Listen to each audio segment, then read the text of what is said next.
All right, this is what you typically see underneath the frunk. That's the washer fluid reservoir, the brake fluid reservoir, and some relays and fuses. Underneath here is where the spare tire is located. You lift those two tabs, and then you have this string. You hang it on the hood, and now you have access to the spare tire, or if you remove the spare tire, then you have space for belongings. What you would do, but there's actually much more underneath all this plastic, which is really easy to get to. What you do is you remove this cover, which just pops off in the back.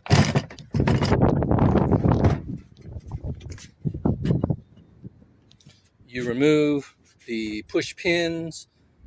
I've already done that for the purposes of this video. There's these push pin hole. You remove all the push pins all around, and then you lift off. Well, before you do that, you remove the spare tire by screwing that. You remove the spare tire.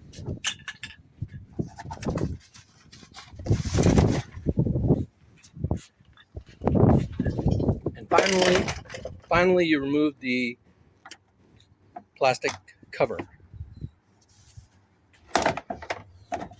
which exposes a lot more.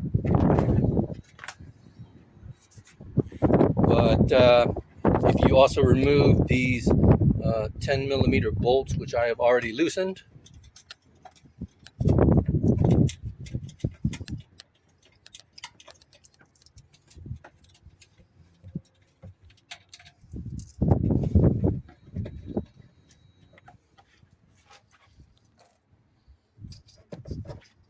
then this whole bin lifts right out, exposing everything mechanically underneath the front. So this is the reservoir, and it feeds behind the front wheel well. You'll find additional fuses and relays. The wiper motor, you see some hard lines for the air conditioning system. You see these hoses here, that's for the coolant. You see it run to and from the radiator, as well as a condenser.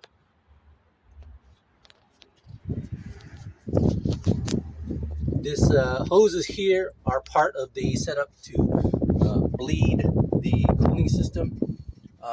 There's a really good YouTube video on how to flush and replace the coolant. It is a little bit difficult to bleed the system, but as long as you follow those directions, you'll be in good shape.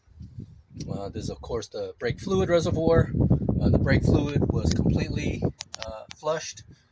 I put in .4 fluid.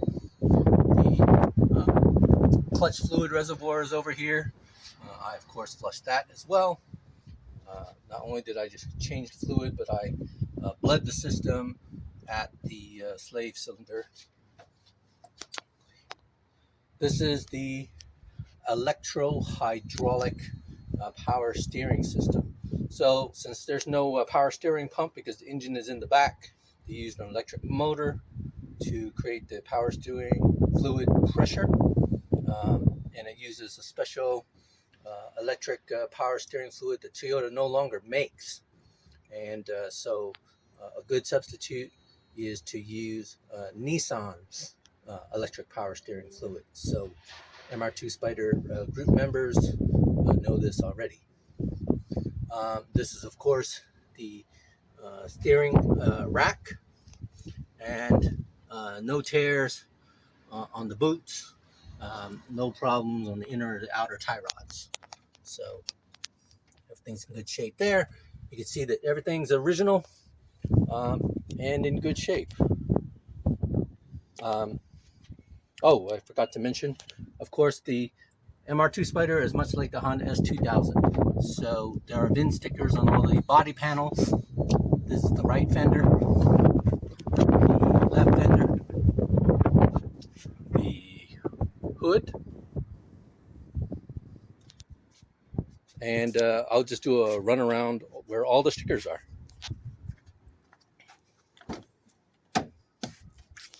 So you'll find it on the door, number 4.